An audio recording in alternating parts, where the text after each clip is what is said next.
Hello, sziasztok! Én Joker vagyok, és el szeretnék indítani egy új videósorozatot, ahol Android alkalmazásokat, illetve játékokat mutatok be, és azt szeretném tőletek kérdezni, hogy hogyan állítsam be a videót ahhoz, hogy ne laggoljon a videóban a játék.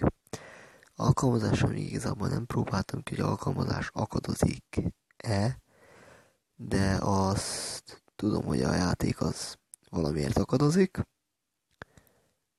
csak azt nem tudom, hogy miért és mitől akadozik a játék, és hogy mit milyenre állítsak.